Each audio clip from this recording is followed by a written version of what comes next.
Goodwill से related adjustment में अब हमारा जो नेक्स्ट एडजस्टमेंट है वो है जब हमारे पास में ऑलरेडी बुक्स में गुडविल गिवन है। It means goodwill already appears in the books. Books मतलब आपका बैलेंस शीट। आपकी बैलेंस शीट में पहले से ही गुडविल है। वो गुडविल कौन सी गुडविल है? That is old goodwill which is earned by the old partners effort. ये बिलोंग करती है old partners only. Balance sheet के अंदर जो गुडविल होता है वो हमेशा ओल्ड पार्टनर ने जो गुडविल अर्न किया है उस गुडविल को शो करता है, क्योंकि जब नया पार्टनर आता है तब तो हम दोबारा गुडविल का वैल्यूएशन करते हैं और उसकी इन्फॉर्मेशन हमें हमेशा आफ्टर बैलेंस शीट मिलती है। क्योंकि हम पार्टनर को एडमिट करते हैं 1 अप्रैल को और जो गुडविल आपने बैलेंस शीट बनाया होता है वो 31 मार्च को होता है, यानी कि belong to last year.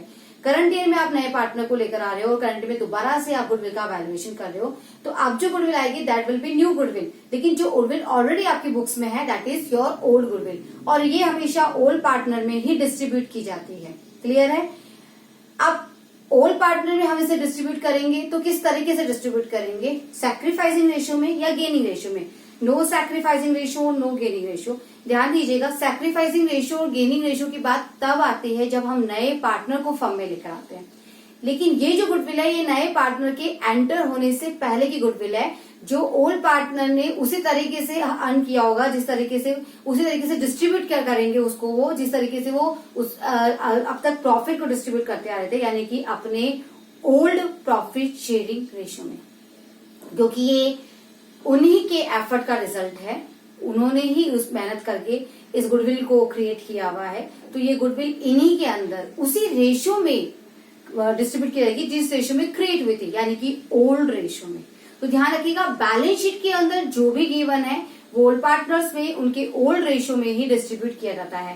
That belongs to old partners only. New partner का कोई शेयर इसमें नहीं होना चाहिए। तो ऐसे हमारी एंट्री जाएगी। अब ध्यान दी, आप देखिए एंट्री कैसे करनी है। हम जानते हैं कि बैलेंस शीट में गुडविल जो है वो एक इंटेंजिबल एसेट्स की फॉर्म में एसेट साइड में गिवन होती है, यानी गुडविल क्या है? डेबिट है। कौन सी साइड में है? डेबिट में। अब जब हम इसे डिस्ट्रीब्यूट करेंगे तो हम इसे क्रेडिट कर देंगे और पार्टनर्स के कैपिटल अकाउंट को उतने ही अमाउंट से रिड्यूस कर देंगे। तो हमारी एंट्री रहती है when goodwill already appears in the books.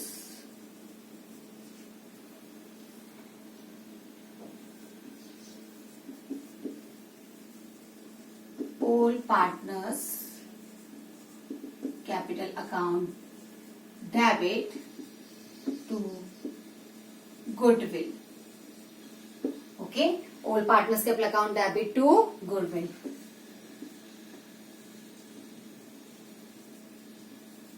Goodwill is written off. Clear है? आपकी जो भी गुडविल होगी उसे हम ओल्ड पार्टनर्स में डिस्ट्रीब्यूट कर देंगे in their old ratio. Always take old ratio for this. Okay, sacrificing और गेनिंग रेशियो सिर्फ और सिर्फ गुडविल की, प्रीमियम फॉर गुडविल की, यानी कि हम कॉम्पनसेशन की एंट्री के वक्त ही यूज करते हैं, उसके अलावा कहीं नहीं यूज होगा। लेकिन यहाँ पर आप जो भी डिस्ट्रीब्यूशन करेंगे, जो बैलेंस शीट के अंदर से लेंगे, वो ओल्ड रेशियो में ही लिया जाएगा। तो ये है मेरी नेक्स्ट टॉपिक। इससे रिलेटेड क्वेश्चन अभी हम करेंगे। अब मैं एक क्वेश्चन ऐसा ले रही हूं जहां पे मेरे पास ओल्ड गुडविल भी है और जब मैं नए पार्टनर को एडमिट करती हूं तो मेरे ओल्ड पार्टनर में से कोई एक पार्टनर सैक्रिफाइस करने की जगह गेन कर रहा है। दोनों कंडीशंस ले रही हूं जहां पर मेरे पास ओल्ड गुडविल भी है और ओल्ड पार्टनर गेनिंग की कंडीशन में आ गए हैं। ये कंडीशन सिचुएशन भी मेरे पास है। तो I am taking the example like मेरे पास 2 पार्टनर्स हैं, A B 4:1. Now they admit C, who brings 1,50,000 as his share of goodwill. 1,50,000 as his share of goodwill. Okay, and he is getting 1/3 share in the profit. Okay, and A and B decided to share future profit and losses equally. A and B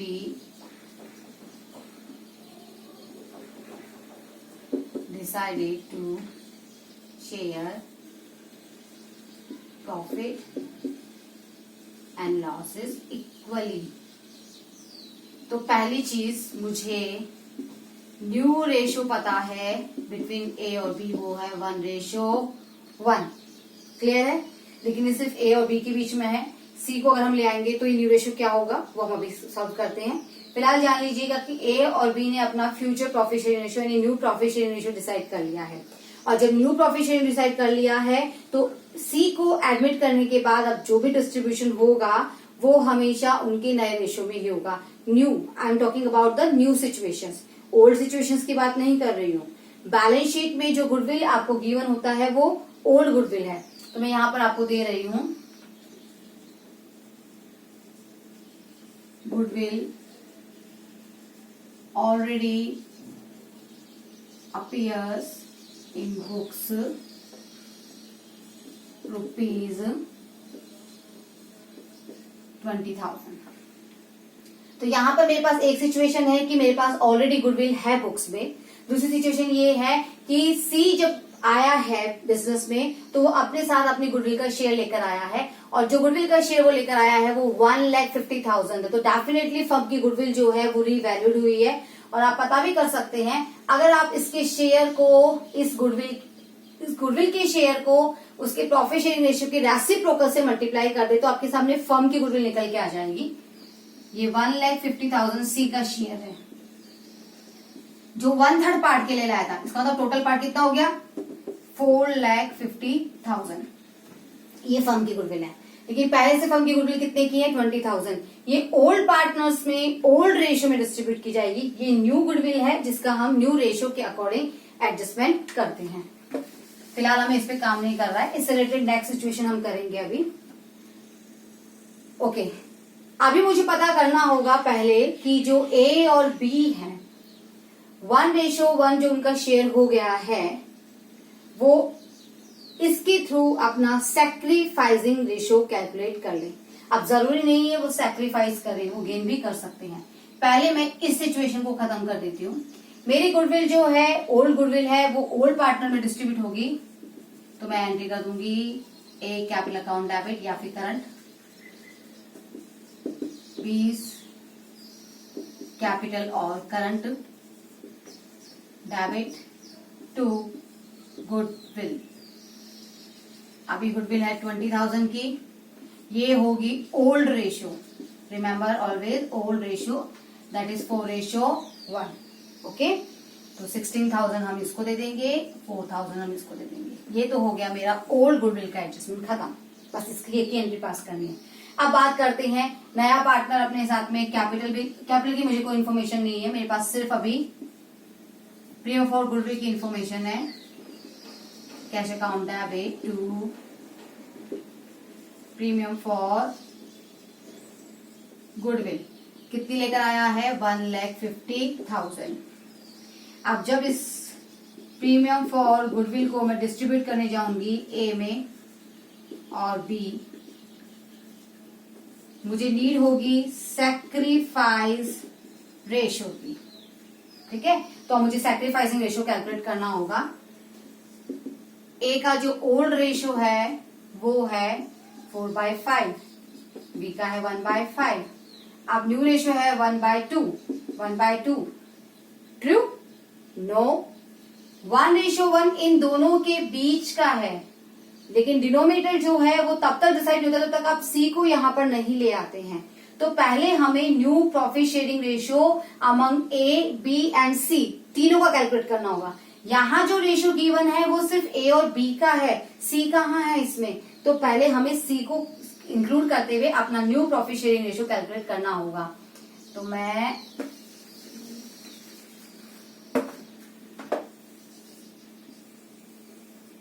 okay, सी जो आ रहा है वो 1/3 के लिए आ रहा है, तो मैंने मान लिया कि 1 में से 1/3 जो है वो सी लेकर आना चाहता है। लेकिन मुझे पता है कि यहाँ पर ए और बी ने ऑलरेडी अपना रेशियो जो है वो डिसाइड कर लिया है। तो 1 में से 1/3 सी को देने के बाद जो बचता है वो बचता है मेरे पास 2/3, जिसे मैं डिस्ट्रीब्यूट कर दूंगी ए और बी में उनकी नए रेशियो 1:1 में। क्योंकि मैंने क्या कहा, सी के आने के बाद अब जो भी नई कंडीशंस आएंगी उनका डिस्ट्रीब्यूशन न्यू रेशियो में ही होगा।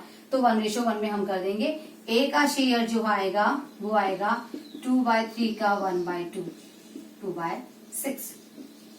बी का आएगा 2/3 में 1/2 यानी कि 2/6।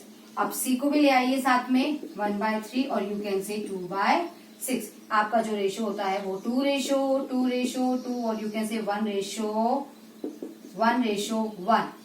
तो हमारा जो न्यू पार्ट है वो 1/3 है, नॉट 1/2। क्लियर है? New proficient ratio is 1/3 not 1/2। अब हम इसको सॉल्व कर लेते हैं और पता कर लेते हैं कि सैक्रिफाइस हुआ या पहले ए का सॉल्व करते हैं। एल्शियम 15, 12 - 5, 7/15। 12 से 5 पे रह गया है तो इसका 7/15 से सैक्रिफाइस हो रहा है, ये सैक्रिफाइस कर रहा है। अब बी की बात करते हैं। 1/5, 1/3। एल्शियम लिया हमने 15, 3 - 5। आप देखिए बी का शेयर तो 3 से 5 हो गया है, यानी कि 2/15 से क्या कर रहा है, गेन कर रहा है। यहाँ पर बी ने गेन किया है, सैक्रिफाइस नहीं। तो यहाँ पर सैक्रिफाइस करने वाला सिर्फ एक ही पार्टनर है, दैट इज ए।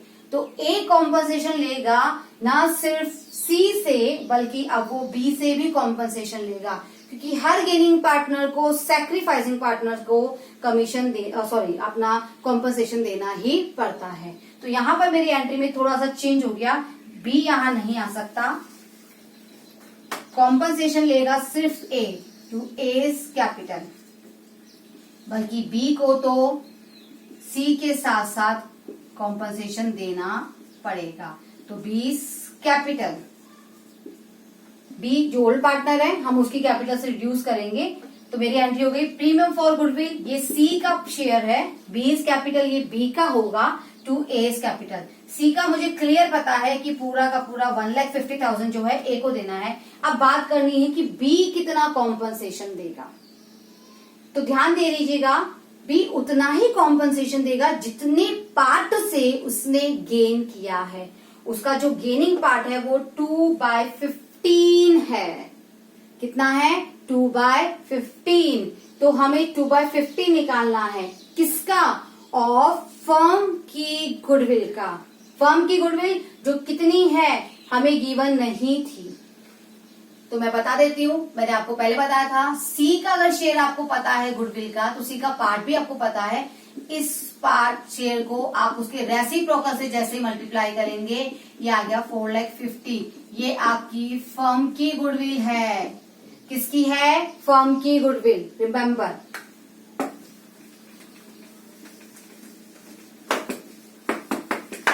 हमने कहा कि सी 1/3 पार्ट के लिए 1,50,000 लेके आता है। तो टोटल गुडविल कितनी होनी चाहिए? मल्टीप्लाई कर देंगे, cross multiply, 1,50,000 multiply by 3/1, you can से 4,50,000। ये फर्म की गुडविल है जो ए, बी और सी तीनों को मिलाकर बनी है। क्लियर है? अब इसमें जिसको अपना शेयर निकालना वो निकाल लीजिए। इसका 1/3 निकालोगे, सी का शेयर आता है। इसका बी का शेयर निकालना है, तो बी के लिए मैंने अभी भी लिया आपको कि जितना गेनिंग पार्ट है बी का जो शेयर होगा गुडविल में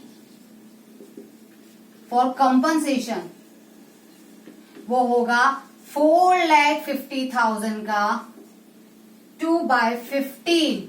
देखिए वैसे तो उसका शेयर 1/3 बनता है, 1/3 यानी equal to A, B and C, तीनों का इक्वल है। लेकिन यहाँ पर मुझे उसका पूरा पार्ट नहीं दे देना है, जितने से उसने गेन किया है सिर्फ उतना ही पार्ट आपको प्रोवाइड करना है। तो वो प्रोवाइड हो गया है आपका 60,000।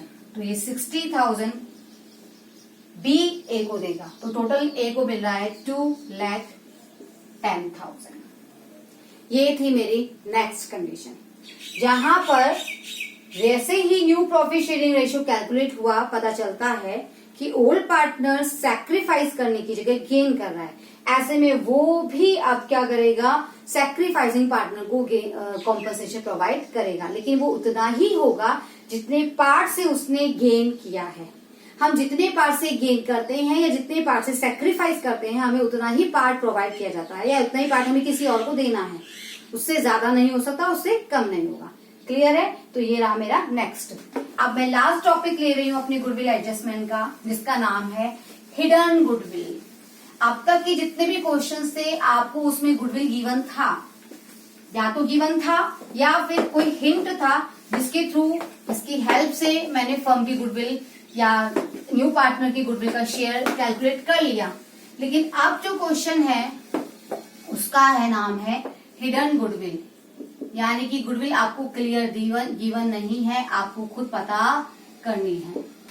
ओके, अब इसे कैसे पता करेंगे हम, तो ध्यान से सुनिए। हम जानते हैं कि न्यू पार्टनर को एडमिट करने से पहले फर्म की जो कैपिटल थी वो रिप्रेजेंट करती थी ओल्ड पार्टनर की कैपिटल को मिलाकर। जैसे ए एंड बी थे तो ए और बी की कैपिटल को मिला दिया, फर्म की कैपिटल बन गई। लेकिन जब सी आ गया है तो ए, बी और सी तीनों को मिलाकर फर्म की कैपिटल बनती है। तो मैं इतना जानती हूं कि मेरी फर्म की कैपिटल जो है वो पार्टनर्स की कैपिटल की इक्वल होनी चाहिए, क्योंकि हम जानते हैं सेपरेटली इंडिविजुअली हम पार्टनर कहते हैं, बट कलेक्टिवली पार्टनर्स को हम क्या कहते हैं, फर्म। तो ये ए है, ये बी है और ये सी न्यू पार्टनर है। इन तीनों का कैपिटल जो है, ये कैपिटल रिप्रेजेंट करता है किसको, फर्म की कैपिटल। ठीक है, तो इन तीनों की कैपिटल मिलकर फर्म की कैपिटल की इक्वल आनी चाहिए। लेकिन फर्म का कैपिटल तो ज्यादा आ रहा है और इन तीनों का कैपिटल जो है वो कम आ रहा है, यानी डिफरेंस का जो अमाउंट होगा वो किसको शो करेगा, आपकी फर्म की गुडविल को शो करेगा। समझ में आया? अगर ये पार्ट आपके इस पार्ट से ज्यादा आ रहा है तो जो डिफरेंस का अमाउंट है वो किसका अमाउंट है, वो एक्चुअली गुडविल का अमाउंट है। वो गुडविल जो क्वेश्चन ने क्लियरली शो नहीं किया, बट हमने अपने कैपिटल की हेल्प से पता कर ली है। इसे एक एग्जांपल से समझते हैं। मेरे पास x है, y है, x और y है 3:2 में। अब जो का कैपिटल है 1,60,000 इसका कैपिटल है, एंड 1 लाख y का कैपिटल है। ओके, साथ में आया है जेड 1/5 शेयर के लिए, जेड 1/5 शेयर के लिए, और अपने साथ वो कैपिटल लेकर आ रहा है 1,20,000 की। और मुझे इंफॉर्मेशन मिलती है, मुझे क्वेश्चन कह रहा है calculate the value of goodwill of the firm and record necessary entries for record the necessary entries on Z admission. वो चाहता है मैं फर्म की गुडविल पता करूं और फिर जेड के एडमिशन के टाइम एंट्री करूं। तो what kind of entry he is demanding, this question is demanding, question is demanding the entries of goodwill brought in by Z in the firm. वो गुडविल जो जेड एक्स और Y को, yes x और Y को देने के लिए अपनी फर्म में लेकर आया है। ओके, अब मुझे यहाँ पर गुडविल की इंफॉर्मेशन है ही नहीं। क्वेश्चन ने मुझे दोनों का ओल्ड रेशियो दिया हुआ है, जेड का न्यू शेयर दे दिया है, कैपिटल गिवन है मुझे तीनों की, बट इसके अलावा मुझे और कोई इन्फॉर्मेशन गिवन नहीं है। तो गुडविल मैं कैसे कैलकुलेट करूंगी? तो जैसे मैंने अभी बताया, यहाँ पर हम इसको कर देते हैं एक्स वाई जेड। एक्स का कैपिटल है 1,60,000, वाई का है 1 लाख और जेड का है 1,20,000। इक्वल होना चाहिए फर्म की कैपिटल के। अब फर्म की कैपिटल कहाँ है? क्वेश्चन ने मुझे फर्म की कैपिटल प्रोवाइड ही नहीं की है कि एक्चुअल में कैपिटल कितना है। क्या इन तीनों को ही मैं कैपिटल मान लू? नो, एक्चुअल कैपिटल कितना है वो बताएगा आपको आपका नया पार्टनर, क्योंकि नया पार्टनर जब फर्म में एंटर हुआ तो वो 1/5 शेयर के लिए हुआ। यानी हर चीज में उसका शेयर 1/5 है। फिर वो चाहे फर्म की कैपिटल हो, फर्म की गुडविल हो या फर्म के प्रॉफिट्स हो, हर चीज में वो 1/5 शेयर लेगा। अब इस 1/5 शेयर के लिए वो कैपिटल कितनी लेकर आया है, 1,20,000। तो मैं पता कर सकती हूँ कि मेरा टोटल कैपिटल कितना होगा, रेसिप्रोकल कर लेते हैं, मल्टीप्लाई बाय 5/1। अपने आप आपके सामने आपकी कैपिटल आ जाएगी 6 लाख। ये 6 लाख जो मेरी बनी है x plus Y plus Z को मिला के। क्लियर है? आप जिसका भी शेयर निकालना आप निकाल सकते हो। जैसे अगर आप चाहो x का निकालना तो x के शेयर से मल्टीप्लाई कर दीजिए, y का निकालना तो y के शेयर से, और जेड का तो हमें पता ही है 1/5 शेयर कितना होता है, 1,20,000। x और y का न्यू शेयर अभी मुझे पता नहीं है, इसलिए मैं अभी कैलकुलेट कर नहीं सकती और अभी मुझे करने की रिक्वायरमेंट भी नहीं है। ओके, अब यहाँ पर मुझे पता है कि मेरी फर्म की टोटल कैपिटल कितनी आ गई, 6 लाख। तो हम इसे लिखते हैं 6 लाख। अब जरा चेक करते हैं ये 6 लाख हो रहा है क्या। Let's check. 1,60,000 प्लस 1,00,000 2,60,000, 2,60,000 प्लस 1,20,000, ये तो 3,80,000 हो रहा है। लेकिन होना कितना चाहिए था, 6 लाख। आपका गुडविल का अमाउंट आ रहा है 6 लाख माइनस 3,80,000 और यू कैन से 2,20,000। ये है फर्म की गुडविल। किसकी गुडविल है, फर्म की। फर्म की कैपिटल का फर्म के पार्टनर से, फर्म की कैपिटल का ही फर्म की कैपिटल से ही कंपेरिजन किया है। बस पता फर्क इतना सा है कि यहाँ वो कैपिटल है जो डिसाइडेड हुई है, जो एक्चुअल का है, और ये वो कैपिटल है जो हमें शो हो रही है। जो बीच का डिफरेंस का अमाउंट है which is missing, that is your hidden goodwill, and we have find out the amount of hidden goodwill. It is 2,20,000। अब आपके पास आपकी फर्म की गुडविल आ चुकी है। आप इसकी हेल्प से जिसका भी शेयर निकालना चाहे आप निकाल सकते हैं। फिलहाल मुझे रिक्वायरमेंट है नए पार्टनर के शेयर की, तो हम निकाल लेते हैं Jades share in goodwill 1/5 of 2,20,000, 44,000। आगे समझ में? हमने जेड का शेयर निकाल दिया है 44,000। अब हम इसके अकॉर्डिंग एंट्री कर देंगे। अगर वो कैश में लाता है एंट्री हो जाएगी cash account debit to premium for goodwill 44,000। अगर वो कैश में नहीं लाता है तो हम एंट्री कर देंगे जेड्स capital account debit to old partners capital 44,000। Clear है? चलिए मैं दोनों ही कंडीशन कर लेती हूँ। When he brings in cash,